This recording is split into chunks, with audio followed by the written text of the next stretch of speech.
안녕하십니까. 이현종의 분기탱천입니다. 오늘이 6월 19일입니다. 오늘은 이재명의 망신 외교와 김민석류 나부랭이들의 양아치들이 나라를 통치하겠다는 불손한 행각을 살펴보고 투데이 김천을 진행하겠습니다. 먼저 구독과 좋아요를 부탁합니다.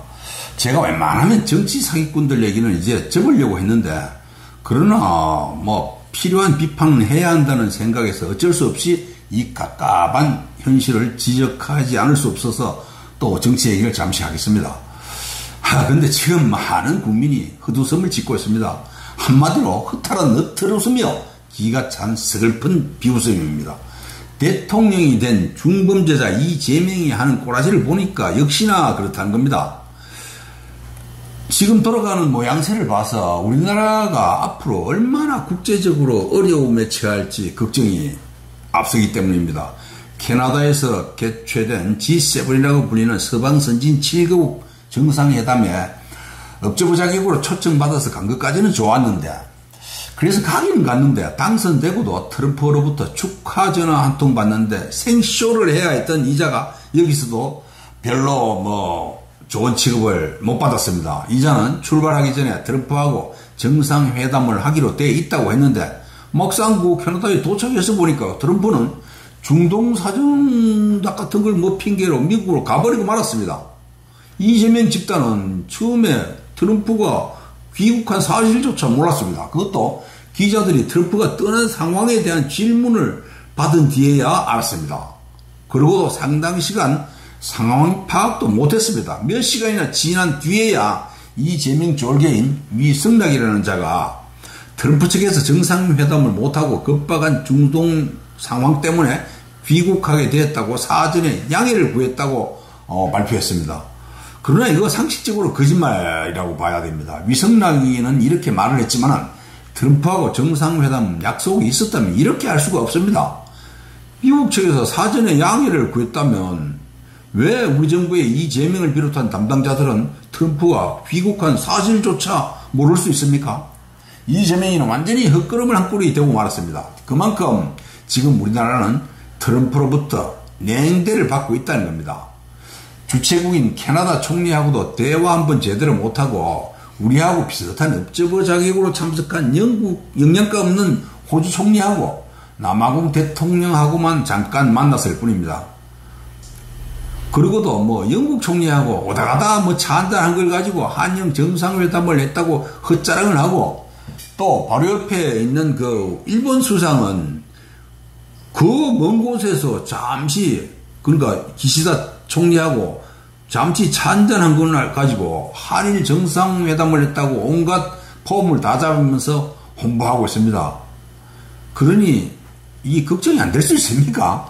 근데 참 우리나라 명비어천가만 불러듣기는 이 신문이나 방송들은 첫 데뷔 외교 무대에서 성공적으로 업무를 수행했다는 그 개나발 부는 소리만 하고 있습니다. 참 슬픈 일입니다. 한마디로 캐나다에서조차 이재명이는 생쇼만 하고 왔습니다. 그리고 여기에 이재명이가 국내에서 저질러 놓은 일은 더 가관입니다. 며칠 전에 민정수석이라는 자는 금융사기 행각이 평생 동안 이놈 그래 한 것 같습니다. 금융사기 행각이 드러나서 4일짜리인가 5일짜리 수석으로 끝났습니다. 그러나 이 정도는 참 섬하게 불과합니다. 이재명의 정치적 멘토요 지주라고 알려진 이 한주라는 자는 공식 직제에도 없는 국가기획위원장인가 뭔가를 한다는데, 전형적인 사전 정보를 이용한 부동산 사기 투기꾼이라는 게 모두 드러났습니다. 이자는 영등포시장 주변에 있는 상가 건물 두 채를 초등학교, 중학교에 다니는 두 자녀에게 어린이날을 기해서 각각 한 채씩 선물로 주는 세계 최고 아버지가 됐습니다. 세계적으로도 10살 정도 아들에게 상가 건물을 선물로 준 통큰 아버지는 아마 없을 겁니다. 김정은이도 이런 짓은 못했습니다. 이런 대담하고도 통 큰 이자는 이러고도 아무것도 아니라고 합니다. 모함이기 때문에 해명이 가능하다고 이재명이에게 말했다고 이재명이가 스스로 두둔하면서 공개했습니다. 여기다가 돈 문제로 가장 지저분한 것으로 널리 알려진 양아치 중에 양아치 신세로 전락했던 김민석이 행각은 말이 안 나올 지경입니다. 이자가 행한 각종 사기성 정치자금 행각은 굳이 다 말할 수도 없고 필요도 없습니다. 거론하기에는 그 불법 행각이 너무 많기 때문입니다.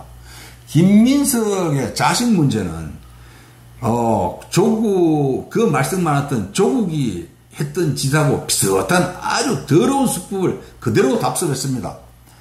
여기에 뒤질세라 김민석의 모친까지도 각종 불법 의혹이 튀어나오고 있습니다.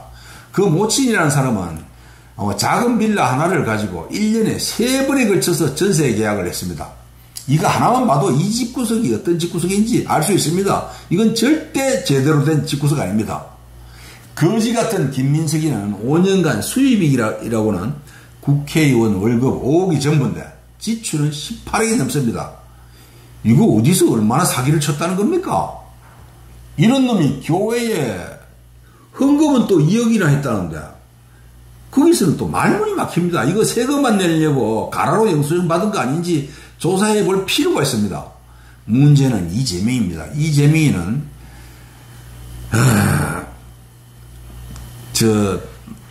망신만 당한 캐나다로 가기 전에 이 두 녀석에 대해서 두둔만 했습니다.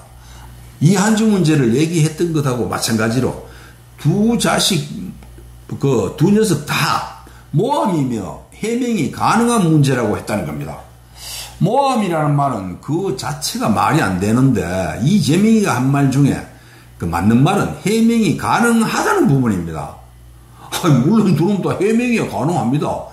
해명이 누가 못합니까? 논리에 부합하든지 말든지 말이 되든지 말든지 해명을 할 수 있습니다. 그러나 분명히 이 개사기꾼들은 해명을 하면 할수록 의혹은 더 늘어나게 되어 있습니다. 거짓말은 한 번 하면 그걸 덮기 위해서 더 많은 거짓말을 창조해내야 합니다. 그 과정에서 다 들통납니다. 그렇지만 국민들이 의혹을 더 갖든지 말든지 이재명은 해명이 됐다면서 김민석이를 총리로 당당히 임명할 겁니다. 왜냐하면 이자들을 견제해야 할 국민의 짐 국회의원이라는 자들 몇 명이 형편없기 때문입니다. 이자들을 볼 때 청문회는 하나마나 아무런 소득을 거둘 수 없을 겁니다. 아무런 전투력도 없는 빙신 쪼다 같은 놈들이 김민석이를 한 칼에 죽일 수 있는 그런 연구도 안 할 겁니다. 그런 독한 결기를 가진 놈이 없기 때문에 청문회는 변죽만 울릴 게 안 봐도 뻔합니다. 특히나 이번에 새로 선출된 원내대표가 김천 출신 송은석 의원입니다. 저는 송 의원이 어떤 전투력을 보일지는 앞으로 모르겠지만 이 사람 전투력 투쟁력 없는 것은 세상이 다 압니다. 취임 일성으로 내뱉은 말들은 모두 참으로 지당했습니다. 그러나 말로만은 누구든지 좋은 말, 훌륭한 단어를 얼마든지 구사할 수 있습니다. 누구나 말보다는 실천이 문제입니다. 그러나 혹시 자리가 사람을 만든다고 없는 전투력이 사명감 때문에 어디서 생겨날지 알 수 없습니다. 행여나하는 기대감은 한번 가져보겠습니다. 이러한 이유로 저는 김민석에 대한 청문회도 아무런 성과를 거두지 못할 거라고 봅니다. 여기다가 더 기가 막히는 거는 하와이로 내뺐다가 그저께 기어 들어온 강아지 새끼보다 못한 홍또라이라는 그놈입니다. 지놈이 대표도 2번이나 하고 대통령 후보까지 했던 국민의 짐에 대해서 기어 들어오자마자 저주를 퍼붓고 있습니다. 이런 죽이는 몇 있습니까? 이런 놈이 방해까지 하는 데다가 설사 무슨 더 큰 건수를 발견해서 공개하더라도 아까도 말했다시피 이재명은 쪽수를 믿고 양아치 김민석을 총리로 임명할 겁니다. 이재명이가 이 두 사람의 의혹에 대해서 모함이며 해명이 가능하다고 하더라 하면서 두둔하는 이유가 있습니다. 온갖 흉악한 범죄로 재판을 받고 있는 이재명 입장에서는 이들이 저지른 행위는 크게 잘못된 걸로 비칠 리가 없기 때문입니다. 지가 한 짓에 비하면 조족지연인 겁니다. 세 발의 피에 불과합니다. 그래서 김민석을 아무 끄리낌이나 양심의 가책 없이 총리로 임명할 수 있는 겁니다. 그래서 이 나라에는 세계적으로도 부끄러운 양아치 총리가 나라를 주무르게 될 날이 며칠 안 남았습니다.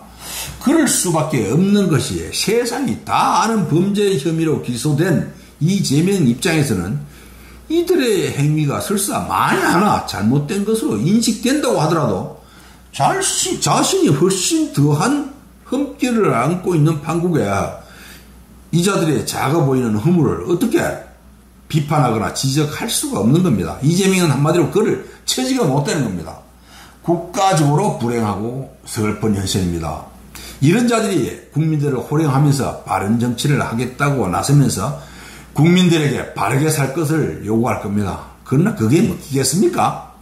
저는 이들의 행각을 접하고 보니까 옛날 믿거나 말거나 식의 혀짧은 서당 훈장과 관련돼서 전해지는 아재 개그 같은 코미디가 생각납니다.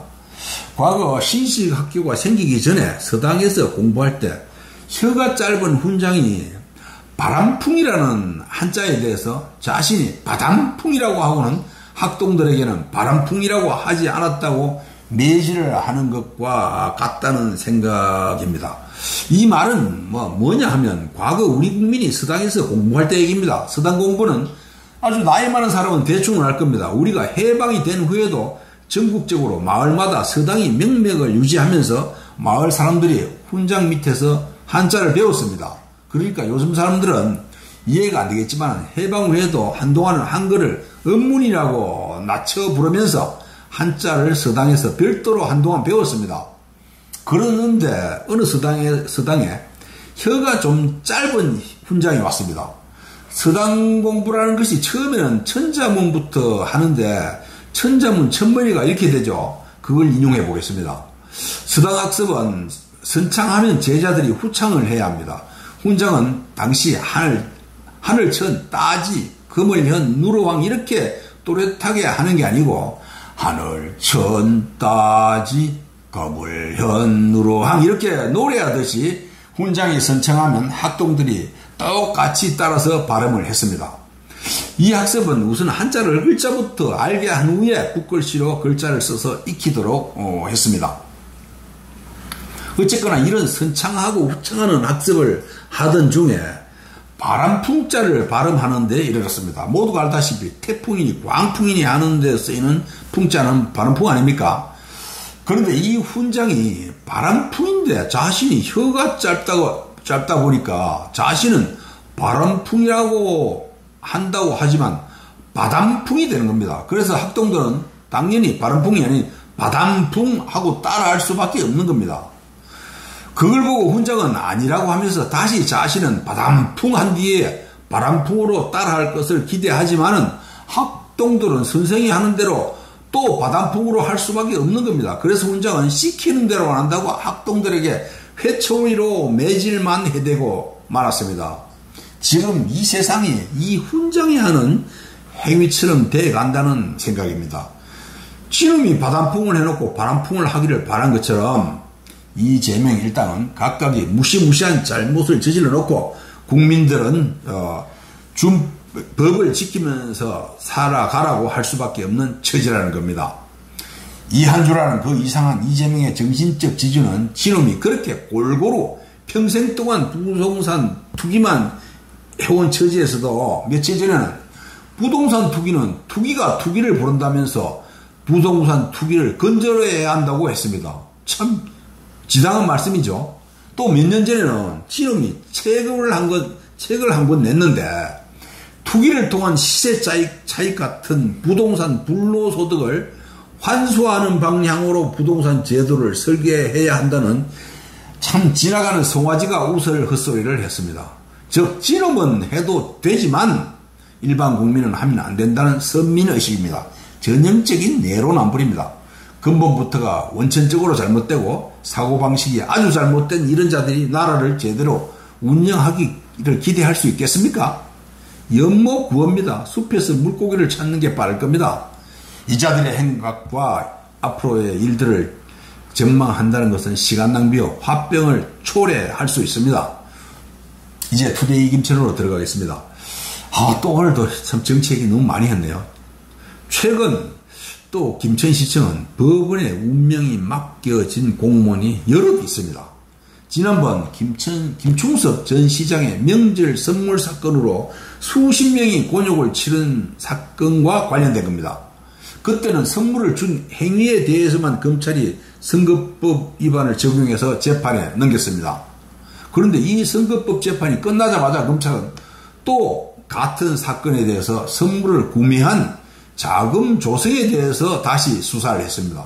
그래서 당시에 시장 업무추진비 정산을 담당했던 총무과 7급 직원은 선거법에서 겨우 빠져나왔는데 이번에 또 카드깡 등을 통해서 자금을 마련한 행위가 드러나면서 공금횡령이라면서 기소됐습니다.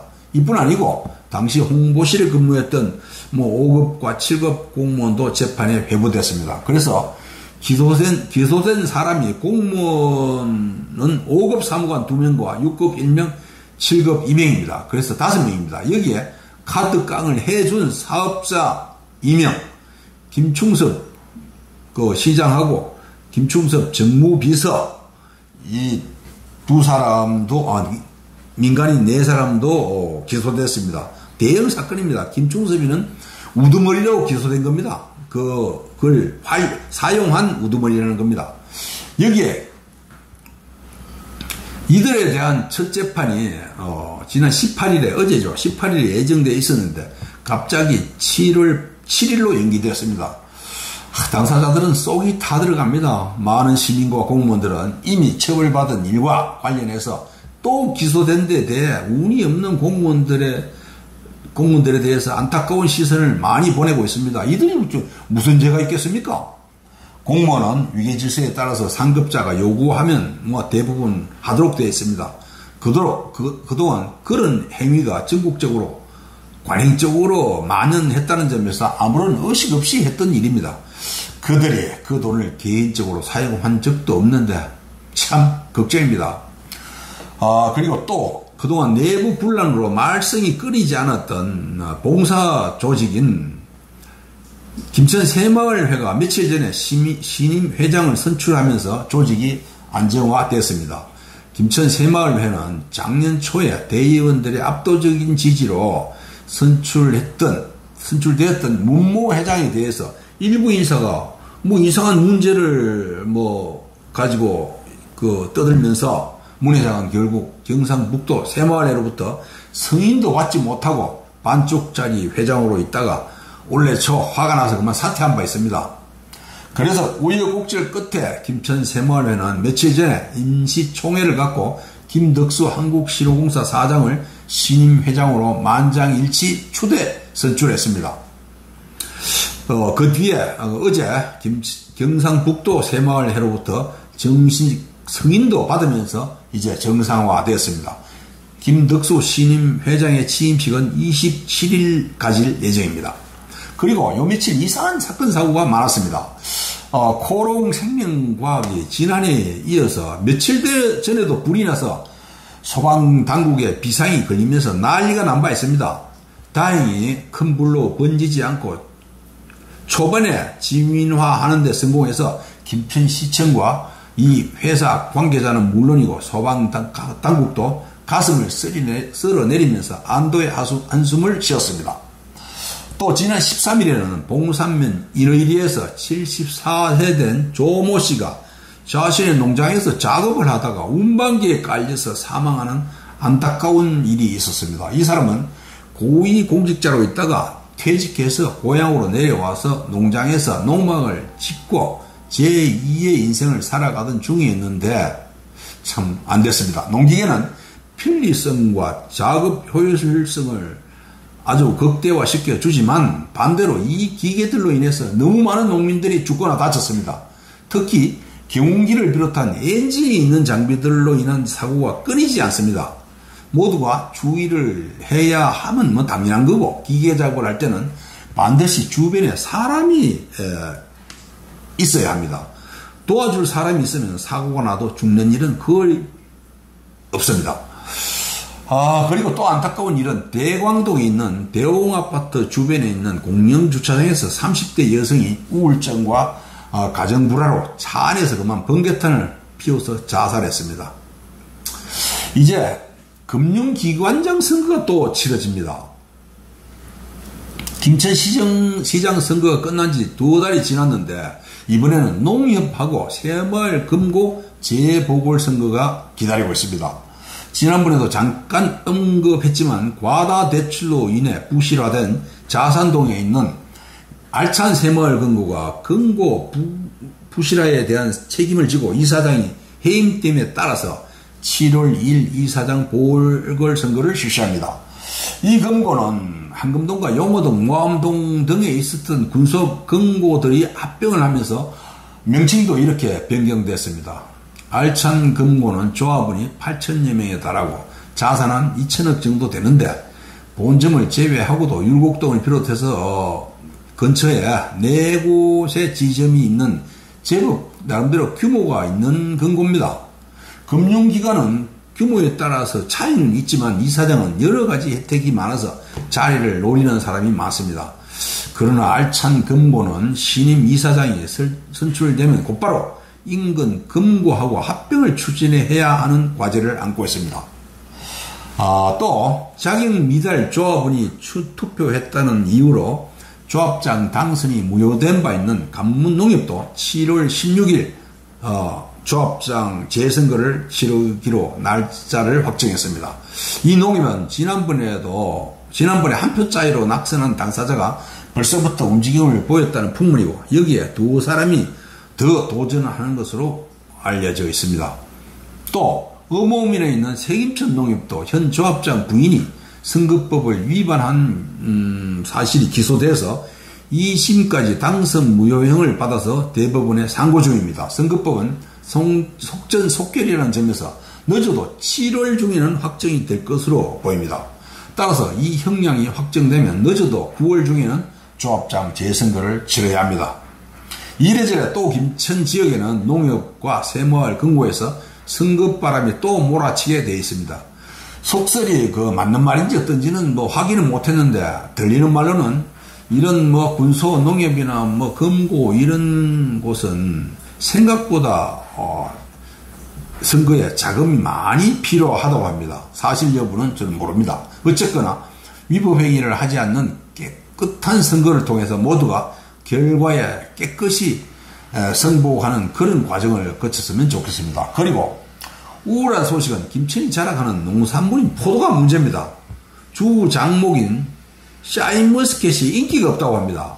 그래서 작년까지만 해도 난방을 해서 조기 수확하는 하우스 시설 포도는 그걸 밭대기로 사들이려는 상인들의 발길이 막 잦았는데 올해는 이 사람들의 발길이 완전 끊어졌다고 합니다. 그 이유는 갑자기 도시민들이 샤인머스켓 포도에 대한 선호도가 떨어졌기 때문이라는 분석입니다. 불과 몇 년 전만 해도 농민들의 최고 소득 작물로 각광받았는데 어느새 소비 행태가 변했습니다. 포도를 재배하는 데 있어서도 외국인이 없으면 농사를 짓지 못할 정도로 인력 부족 상황도 심각합니다. 지금은 동남아 계절 근로자하고 유학을 빙자한 대학생들이 부족한 일손을 그나마 겨우 메꾸고 있지만 인건비가 너무 올랐습니다. 지금 포도농장에는 알속기가 한창인데 내 외국인 가릴 것 없이 하루 일당이 20만원 정도에 달합니다. 그래서 농민들은 포도농사 기껏 지어봤자 올해는 알속기 인건비도 못 건지는 거 아닌가 하는 지나친 걱정까지 하고 있습니다. 이제 포도농장이 장목을 바꾸든지 또 어떤 다른 대책을 세울 때가 되지 않았나 하는 생각입니다. 김천 포도재배 농민들이 참 걱정입니다. 그리고 김천시설공단에서 운영하는 찍기사 입구에 있는 친환경 생태공원이 지금 장미꽃으로 곱게 뒤덮여 있습니다. 특히 입구 산책로 주변에 심어놓은 만개한 장미꽃이 장관입니다. 짜증나는 요즘 세상에 이런 곳을 둘러보면서 마음을 삭히는 것도 한 방법이 될 것 같습니다. 오늘 이만 마치겠습니다. 감사합니다.